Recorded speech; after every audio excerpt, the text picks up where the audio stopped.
자, 그러면 제가 먼저 첫 번째 우리 황재필 그리고 김효진 감독님께 또 질문을 드리도록 할 텐데 공동 연출을 또 해주셨어요.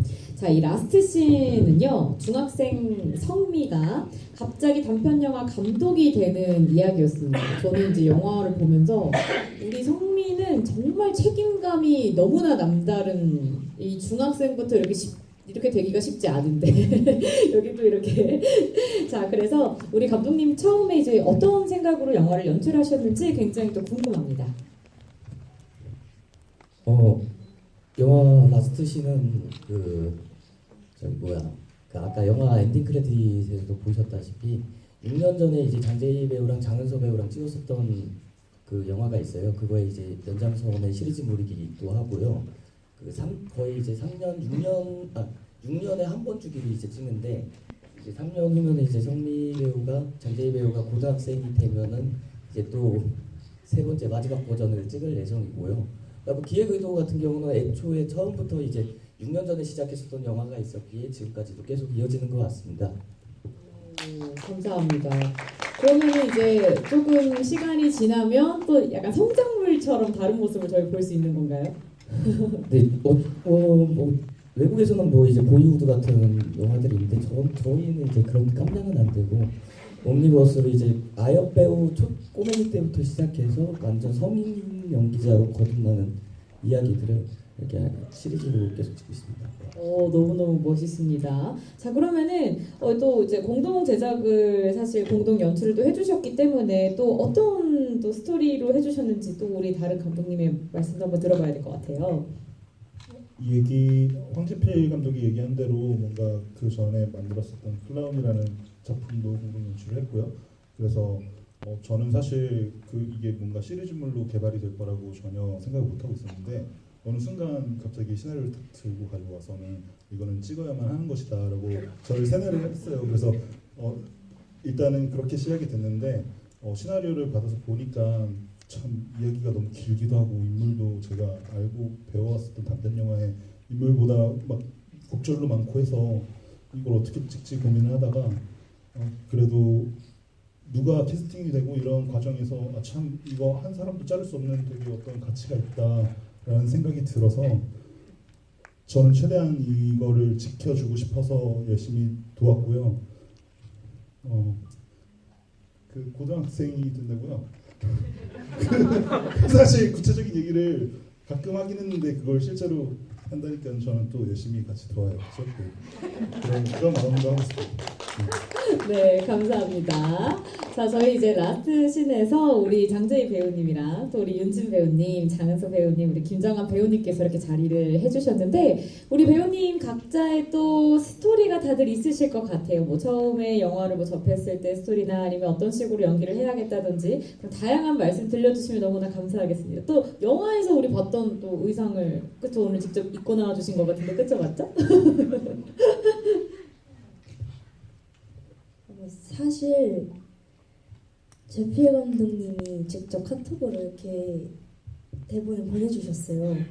처음에 대본을 봤는데 너무 내용이 충격적인 거예요. 근데 사실 지금 내용보다 원래 내용이 더 충격이었어요. 바뀌기 전 내용이. 그래서 야, 이거를 이렇게 와 이러면서 근데 진짜 완전 처음 접해보는 장르다 보니까 어떻게 막 정리는 이제는 뭐 이렇게 됐겠고 막 그렇고 이렇게 해서 막 구상해서 감독님한테 갔는데 다 이게 빠꾸 먹고 감독님이 디렉팅 해주시는 대로 이렇게 성실히 이렇게 따라가려고 노력을 했던 것 같습니다. 얼마나 충격적이었길래 어떤 비하인드 감독님 어떤 비하인드 스토리가 있었던 거죠? 이게 원래는 이제 김치통이 아니었고 피통, 막걸리통 있잖아요. 그러니까 영화를 찍는다는 게 어떤 축제 같았으면 좋겠다라고 해갖고 이제 순자도 김치가 있다라는 게 이제 돼지고기 수육이 있는데 그런 거 말고 이제 그 피통을 이제 어떻게 담을 줄 모르니까 이제 막걸리 말통에다가 피를 담아갖고 그걸 아예 들이붓는 걸로 이제 처음에 설정을 했다가 김효준 감독님이 이제 김치는 어떠냐 했는데 제이가 할까 하다가 일단 던져보자 근데 한다고 해갖고 그렇게 바뀐 겁니다. 네. 조금 그렇네요. 좀 충격적이긴 했네요. 자, 그러면 또 어떤 스토리로 또 함께 시작을 해주셨을까요, 우리 배우님? 저도 카톡으로 대본을 받았는데요. 처음 받았을 때는 되게 약간 신선하고 너무 액션이다 보니까 재밌을 것 같다라는 생각이 제일 먼저 들어서 너무 재미있게 한 것 같아요. 확실히 저도 보면서 여러 가지 재미 요소를 조금 많이 발견했던 것 같습니다. 자, 그러면 우리 배우님께서는 또 어떤 스토리가 담겨져 있을까요? 예, 쉽지 않았습니다.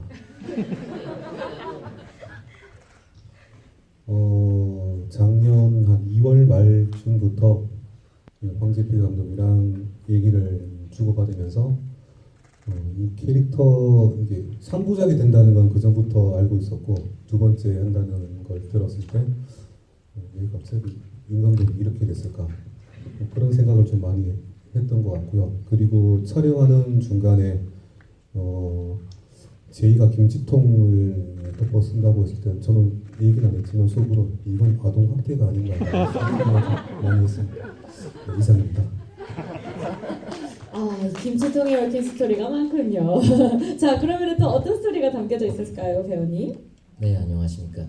영화를 찍고 나온 남자 태성역의 김정환입니다.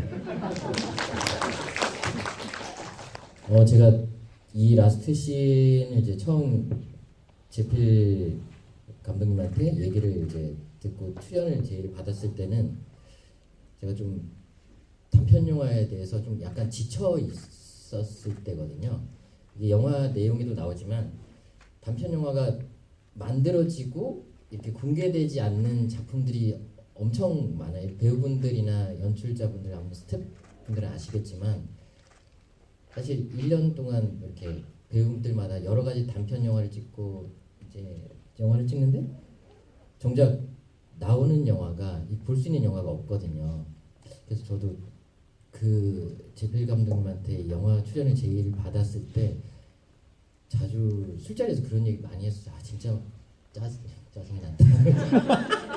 뭘 찍었는데 올해는 뭘 몇 개를 찍었는데 나온 게 몇 개가 안 되고 그런 얘기를 많이 했었는데 이 영화를 제의를 받았고 또 이 영화의 주제 자체가 그런 내용을 담고 있어서 뭐 역할 이런 걸 보지도 않고 워낙 또 황제필 감독님, 김효준 감독님 잘 또 그동안 좋은 작품들을 만드셨으니까 뭐 역할에 대해서는 따로 생각도 안 하고 그냥 주제가 제가 너무 갈망하던 제가 평소에 하고 싶었던 얘기를 담고 있어서 무조건 출연을 한다고 생각을 바로 얘기를 했습니다. 그래서 이렇게 출연을 하게 됐고 봐주셔서 감사합니다.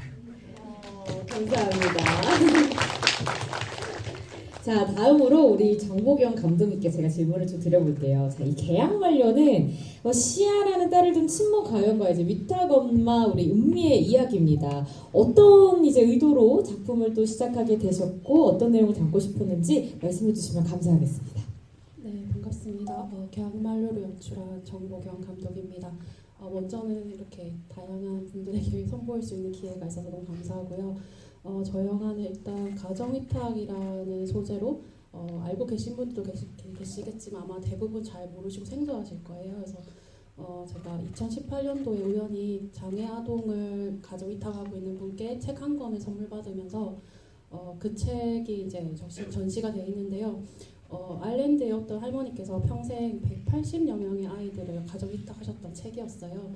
그래서 그 책을 주시면서 감독님 어차피 이야기를 담는 영화를 만든다면 좀 가정위탁에 대한 이야기를 한번 만들어 주시면 좋겠다라고 했는데 사실 관심이 그때는 없었는데 한 1년쯤 지나가 계속 마음속 깊이 조금 자리를 잡기 시작하더라고요. 그래서 그때부터 전국의 많은 사례들을 찾아보고 실제로 가정위탁 하시는 분들을 만나서 그분들의 사연과 그리고 그 가정위탁에 있는 아동들의 이야기를 듣고 그렇게 하면서 자료 조사하면서 이 가정위탁이 정말 필요한 제도고 그리고 이것을 위해서 또 아무런 조건 없이 입양도 아니고 또 자신의 혈육도 아님에도 불구하고 시간을 내어서 그 아이들에게 든든한 울타리가 되어주는 그 위탁 부모님들에 대해서 응원도 해주고 싶어서 이렇게 기획을 해서 2018년부터 기획했는데 22년도에 만들고 2년 만에 영화를 이렇게 선보이게 되었습니다. 네, 그래서 이 영화를 통해서 가족 위탁이 중요하다는 걸 알리고 싶기도 했지만 누구나에게나 가족이 필요하다라는 걸 이야기하고 싶었습니다. 기승전결이 아주 완벽한 기가 막히십니다. 감사합니다.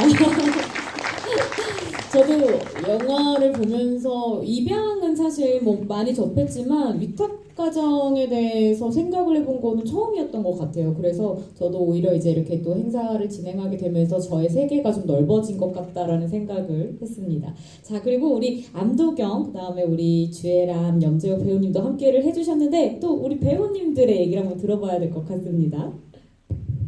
안녕하세요. 저는 계약 만료에서 은미 역을 맡았던 안도경입니다. 저는 오디션을 통해서 은미 역을 하게 됐고요. 일단은 저도 마찬가지로 그 위탁 가정이라는 제도는 영화를 통해서 알게 됐어요. 그래서 처음 이제 오디션을 보러 갔을 때 어떻게 하면 너무 좋은 시나리오고 너무 따뜻한 인물이고 하니까 너무 하고 싶은데 내가 이 제도를 알고 있었다고 얘기를 해야 유리할까 어쩔까라는 거를 머릿속으로 막 생각을 하면서 감독님을 뵀는데 어쨌거나 이 캐릭터를 만난 게 저한테 너무 행운이었던 것 같아요. 그러니까 좋은 이런 제도가 있다는 거를 알게 됐고 그다음에 이런 좋은 영화제를 통해서 많은 분들이 여기를 다 지금 메꿔주실 정도로 그래서 같이 영화를 볼 수 있다는 게 너무 행복하고요. 그래서 저는 지금 그렇게 해서 은미를 연기하게 됐습니다. 감사합니다. 네, 안녕하세요. 계약 만료의 가영 역을 맡은 주애람입니다. 저도 오디션을 통해서 이 영화에 참여하게 됐고요. 저도 배우님과 비슷하게 이 제도에 대해서 영화를 접하면서 알게 됐어요. 그래서 저는 개인적으로 입양에 대해 중학교 때부터 생각을 했던 터라 이런 제도가 있다고 하면서 되게 이런 아름다운 제도를 가지고 감독님께서 그려 나가시는 방향에 저도 최선을 다해 연기했고 이런 제도가 있는 걸 많은 분들이 알게 됐으면 좋겠다 해서 이렇게 참여하게 됐습니다. 감사합니다. 감사합니다.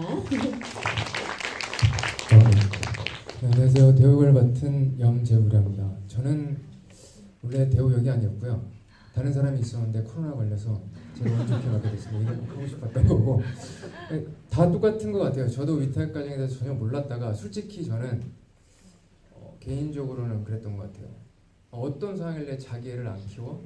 어떤 선입견이나 편견들이 좀 많았던 것 같아요. 그리고 위탁 부모에 대해서도 과연 진심이 될까란 그런 단순한 생각을 갖고 있었던 게 사실이라 이 영화를 접하면서 좀 많이 반성도 하고 달라졌던 것 같아요. 근데 저 같은 생각을 가진 사람들이 꽤 많지 않을까라고 조심스럽게 생각을 해봅니다. 그래서 좀 영화를 보고 좀 더 많이 알려지고 더 많이 알게 됐으면 좋겠다는 생각이 가장 컸던 것 같습니다.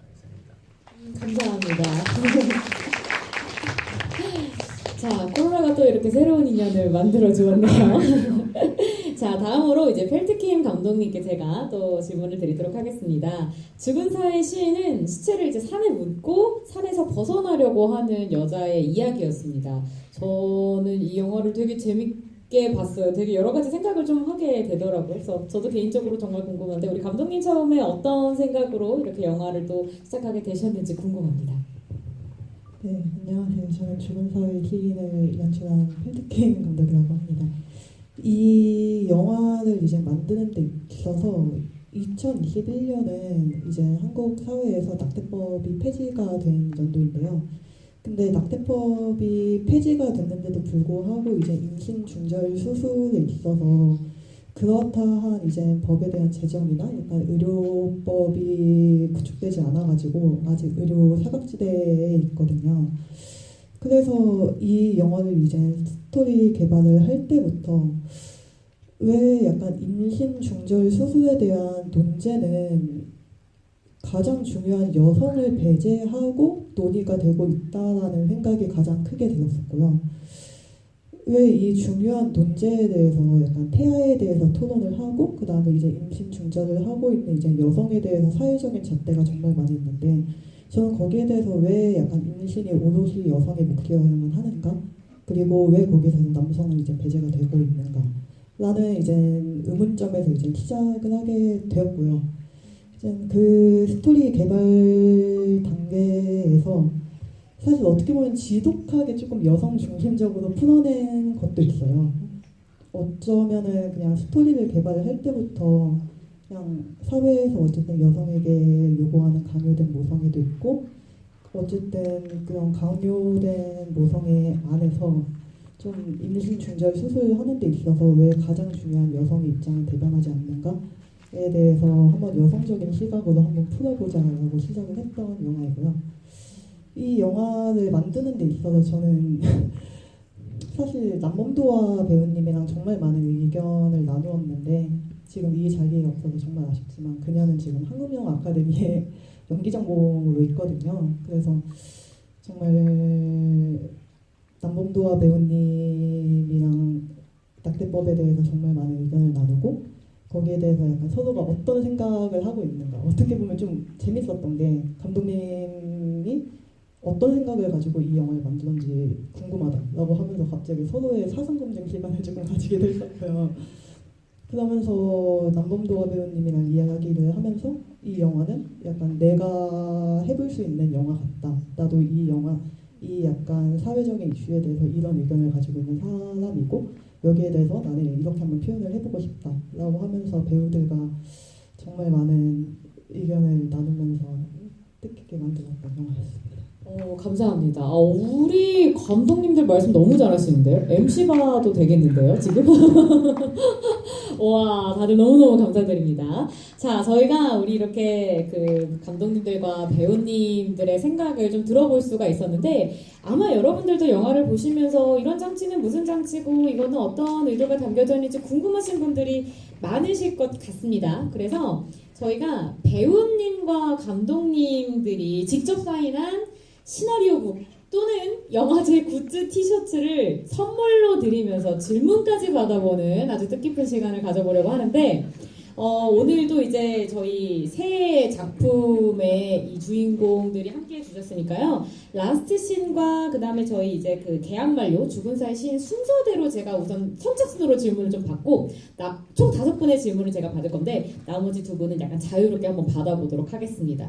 선착순이라서 앞에 되게 다양한 전략들이 많았어요. 근데 선착순이긴 한데 막 흔드시는 분들 뭐 프레쉬 뭐 하트 뭐 요거 뭐 옆에서 뭐 요렇게 뭐 굉장히 경쟁이 치열했습니다. 자, 제가 3위를 외칠 테니까요. 혹시 우리 라스트 씬 작품에 질문 있으신 분은 손 들어주시기 바랍니다. 자, 하나, 둘, 셋! 자, 우리 뒤쪽에 계신 지금 좋아요. 바운스 해주시는 분께 한번 마이크 건네서 저희가 질문 들어보도록 하겠습니다.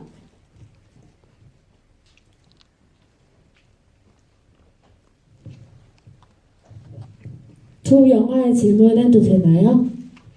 그 라스트 씬 감독님께 질문하고 싶은데 그 감독님들의 진짜 라스트 씬이 어떻게 될까 궁금하고요.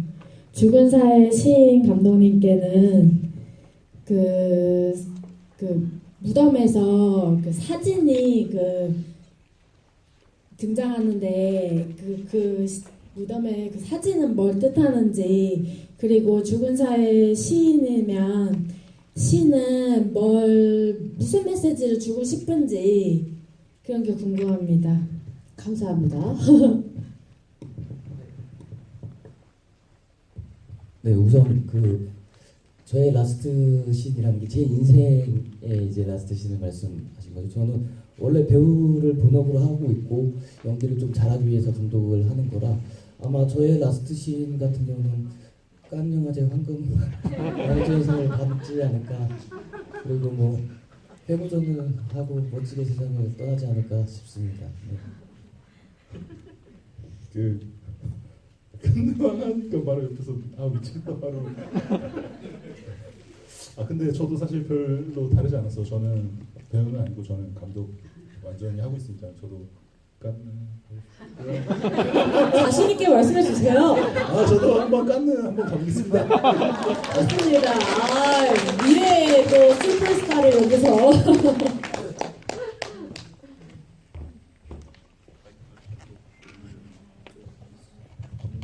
저 답변하면 될까요?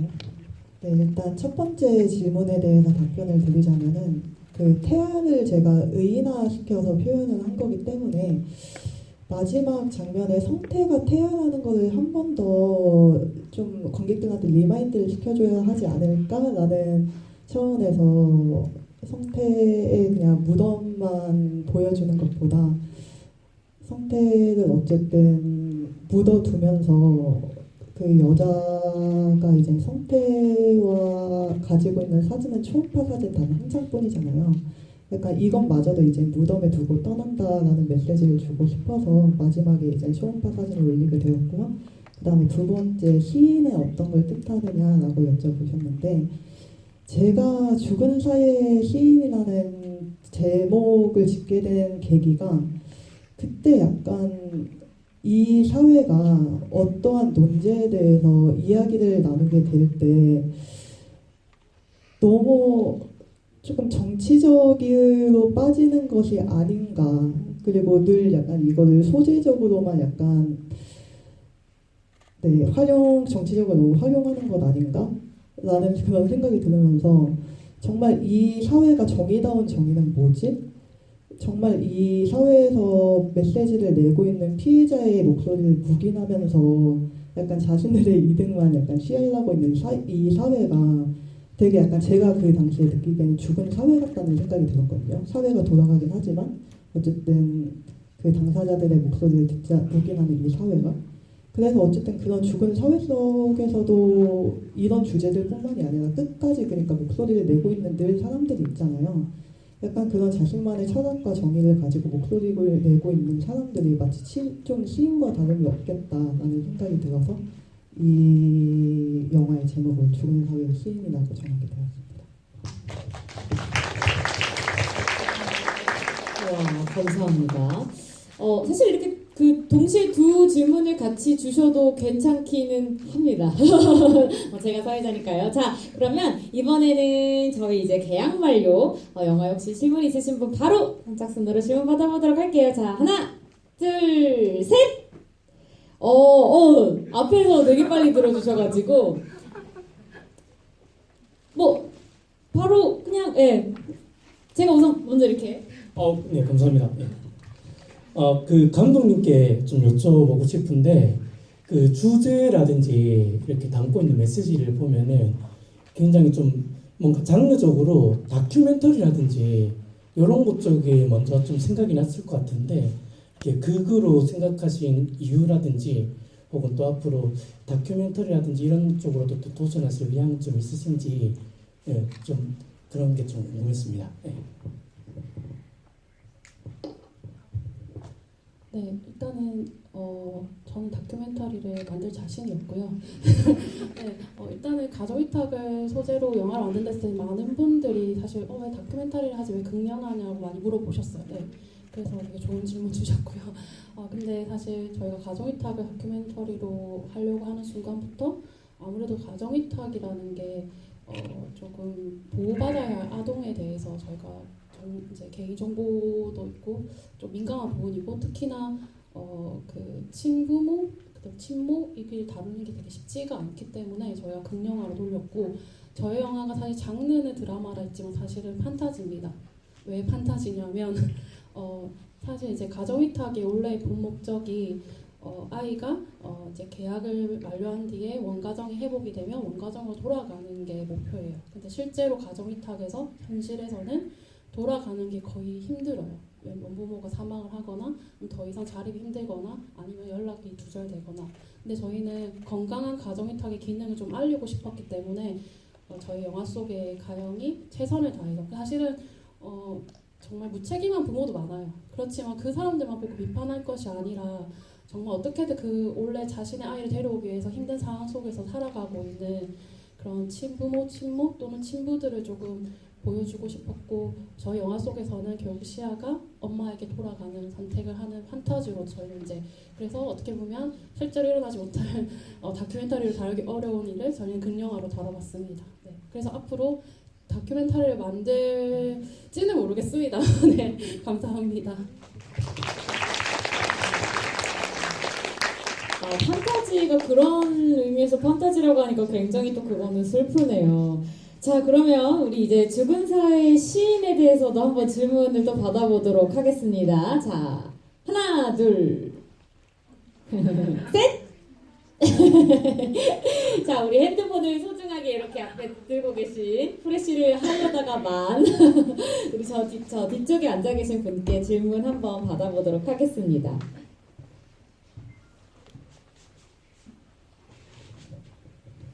안녕하세요. 영화과를 희망하고 있는 고3 박지우라고 합니다. 최근 면접 준비를 하면서 어떤 감독이 되고 싶나요? 라는 질문을 받았는데 감독님은 어떤 영화 감독이 되고 싶은지 궁금해요.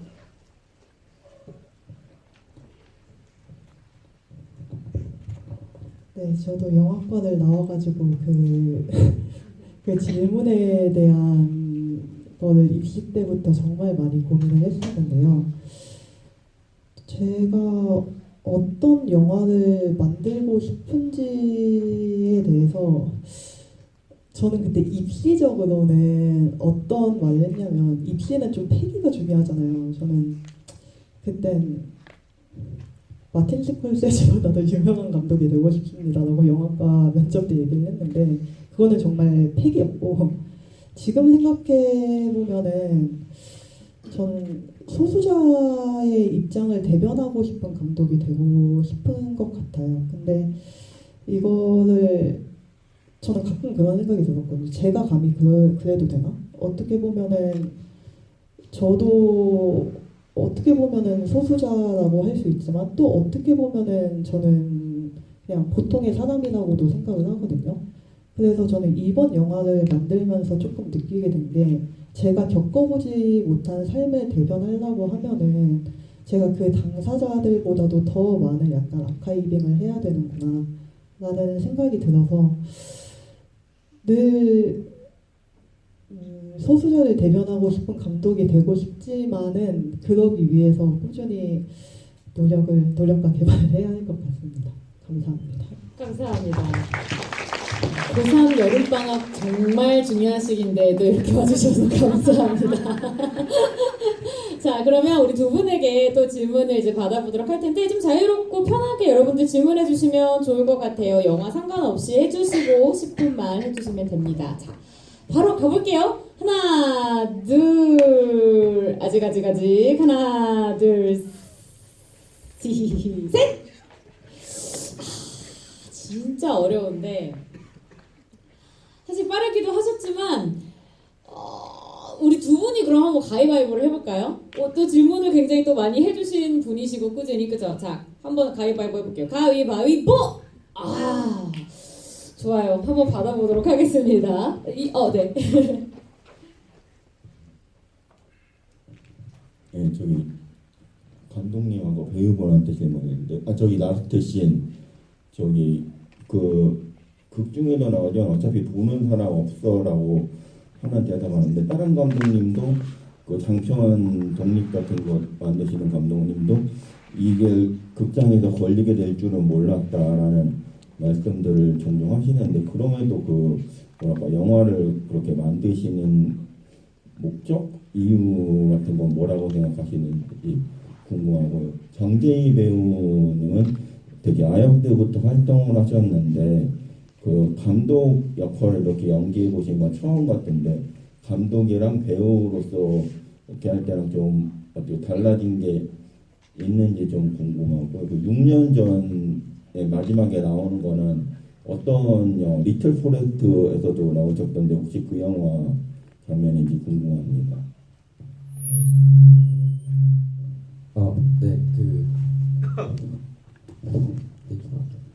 우선은 그 마지막 6년 전 작년에 그 아까 얘기했던 이제 클라운이라는 작품이고요. 마차에서 스트리밍 중입니다. 보시고 평점 좀 높게 평가해 주시고요. 그리고 돈이 안 되는데 왜 영화를 하냐라고 묻는다면 개인적으로 좀 이런 것 같아요. 제가 사람답게 산다라는 느낌들이 많이 받은 적이 없는데 어쨌든 영화라는 것도 예술이기 때문에 이 캐릭터들이나 이런 것들을 파다 보면 누군가가 서로 이해를 하게 되거든요. 한마디로 저는 연기를 직업적으로 따지면 변호사와 같다라고 생각하거든요. 어떤 인물에 대해서 그러니까 완전 그 사람이 될 수는 없지만서도 그 사람을 변호할 수 있는 어느 정도의 조사나 이해력이 있어야 된다라고 생각을 하기 때문에 그러다 보면은 이제 제가 이제 영화를 하면서 가장 재밌는 유희를 느끼는 것 중에 하나는 조금 더 작품을 매 순간 할 때마다 좀 사람다워진다라는 느낌들이 커서 돈도 안 되는데 하고 있습니다.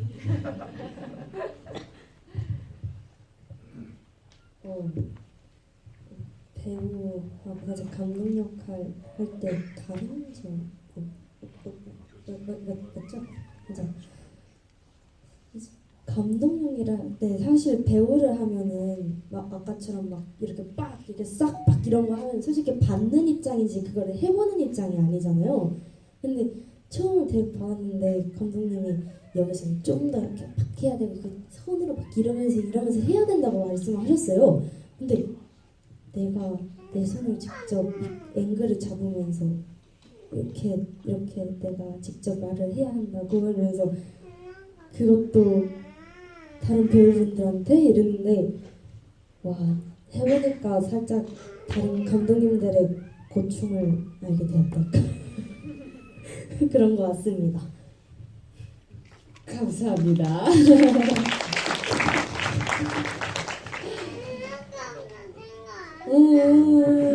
그래. 자, 저희 그러면은 마지막 질문 한번 받아보도록 하겠습니다. 자, 하나, 둘, 셋.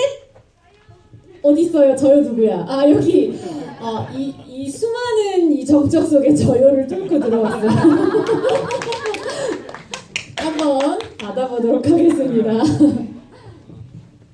네, 안녕하세요. 저 마지막 영화 죽은 사이 시인 질문하고 싶은 게 사실은 제 질문이 아니고 제 옆에 10살짜리 아들 질문인데 너무 부끄러워서 말 못하겠다고 해가지고 제가 대신할게요. 마지막에 그 여자 배우가 울면서 웃는데 저한테 웃는 거야 우는 거야 질문했거든요. 그래서 대답을 못 해줬는데 감독님이 해주시면 좋을 것 같아요. 10살 아이인데 제 디렉팅을 정말 정확하게 꿰뚫어가지고 너무 놀랐고요.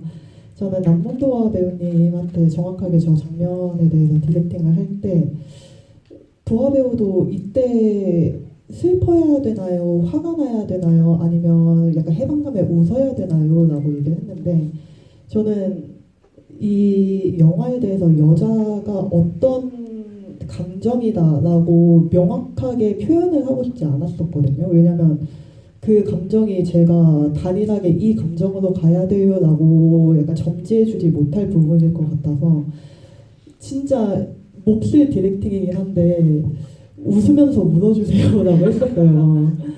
근데 도화 배우님도 그럼 제가 웃으면서 웃는 연기를 다양하게 해볼 테니까 여기서 골라주세요 하면서 하더라고요. 그래서 제가 정말 저 장면이 끝나고 나서 남범도화 언니한테 진짜 이런 감독이랑 이렇게밖에 디렉팅을 못해줘서 미안해 라고 했는데 정은 너만 봐 나 이렇게 대답을 해주더라고요. 그래서 정말 웃는 거야 우는 거야 라는 생각이 들었다면은 제가 약간 전달하고자 싶었던 감정을 정확하게 캐치해 주신 것 같아서 너무 감사하고요. 네, 그렇습니다. 감사합니다. 역시 순수한 눈으로 바라볼 때의 그 예리함을 우리가 이길 수는 없죠.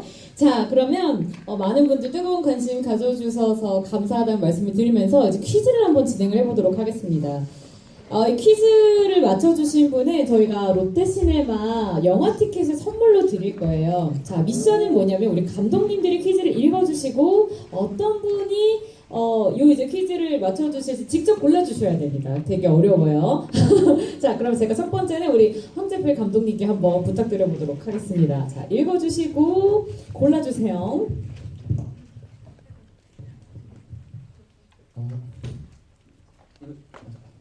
라스트 씬에서 감독님은 부상 때문에 더 이상 카메라를 잡을 수 없게 되는데요.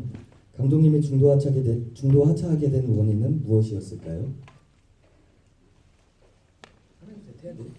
아니요, 그거 그냥 편하게 골라주시면 됩니다. 네. 저기 모자 네 쓰신 분. 네네.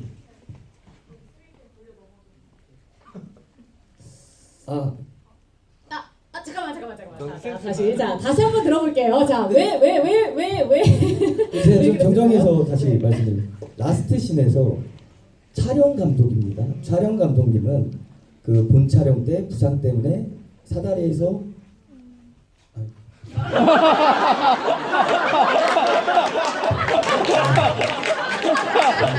자, 아무것도 없었고 제가 잠깐 정정해서 다시 읽어볼게요. 좀 헷갈리실 수 있어요. 자, 아무 일도 없었습니다. 자, 라스트 씬에서 촬영 감독님은 부상 때문에 더 이상 카메라를 잡을 수 없게 됩니다.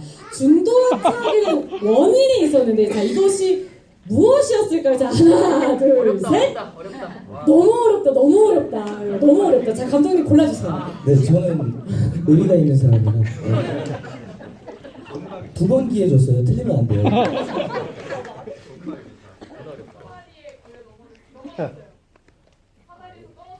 맞아요, 정답입니다.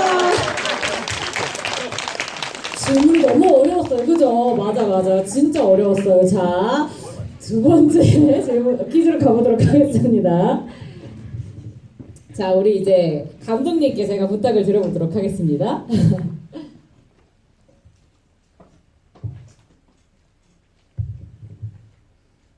계약 만료에서 시아의 생일 파티 중 시아가 초를 끄는 것을 멈추고 기도를 하는데요. 시아가 기도를 하는 대사는 무엇이었을까요? 맞춰주세요. 자, 골라주세요, 감독님. 네. 여기 눈이 반짝반짝해서 불러주신 분. 네. 우리 앞에 계신 분. 네. 친엄마랑 살게 해주세요.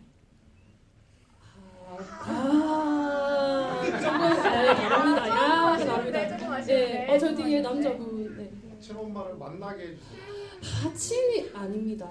네, 친이 아닙니다. 네, 친이 아니에요. 네. 여기 어머님, 여기 어머님. 엄마랑 살게 해주세요. 다시 해드리겠습니다. 네. 그 친을 제외하시고 생각하시면 될 것 같아요. 네. 친은 너무 적나라하다라는 의견에서 제가 대사를 한번 바꿨었거든요. 예. 다시 한번 읽어드리겠습니다. 계약 만료에서 시아의 생일 파티 중 시아가 초를 끄는 것을 멈추고 기도를 하는데요. 시아가 기도를 하는 대사는 무엇이었을까요? 네. 여기서 힌트를 드리자면 아까 잠시 나왔던 아이가 우리 아들입니다. 네, 영화제 맞죠? 네. 네, 눈 한 번 더 반짝이셨던 네. 우리 엄마랑 살게 해주세요. 네, 이걸로 가도 될 것 같습니다. 감사합니다. 네, 여기서 포인트가 우리라서 그래서 정확히 말씀드리자면 올해는 우리 엄마 꼭 만나게 해주세요. 감사합니다. 조금 난이도가 있었어요, 그죠? 자, 그럼 세 번째 퀴즈로 가보도록 하겠습니다. 감독님 부탁드립니다.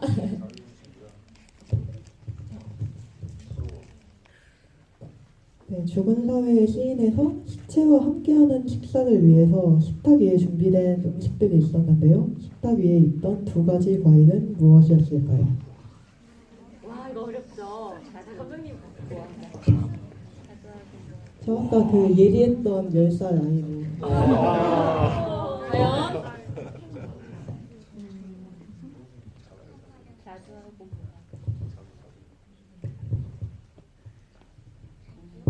자듀 아닌데?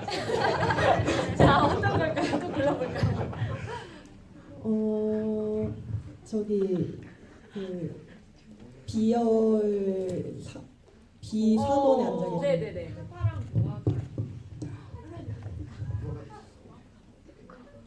네, 맞습니다. 근데 제가 여기 지금 질문지에 사과랑 무화과라고 되어 있는데요. 사실 자두와 무화과입니다. 오, 진짜? 네. 그러면은 우리 그러네요. 그러면 둘 다 가져가는 결말로. 와, 아드님이 기가 막히시네요. 어머, 인사이트가 대단하시다. 와, 이렇게 저희가 퀴즈를 좀 내봤는데요. 질문지가 잘못했네요.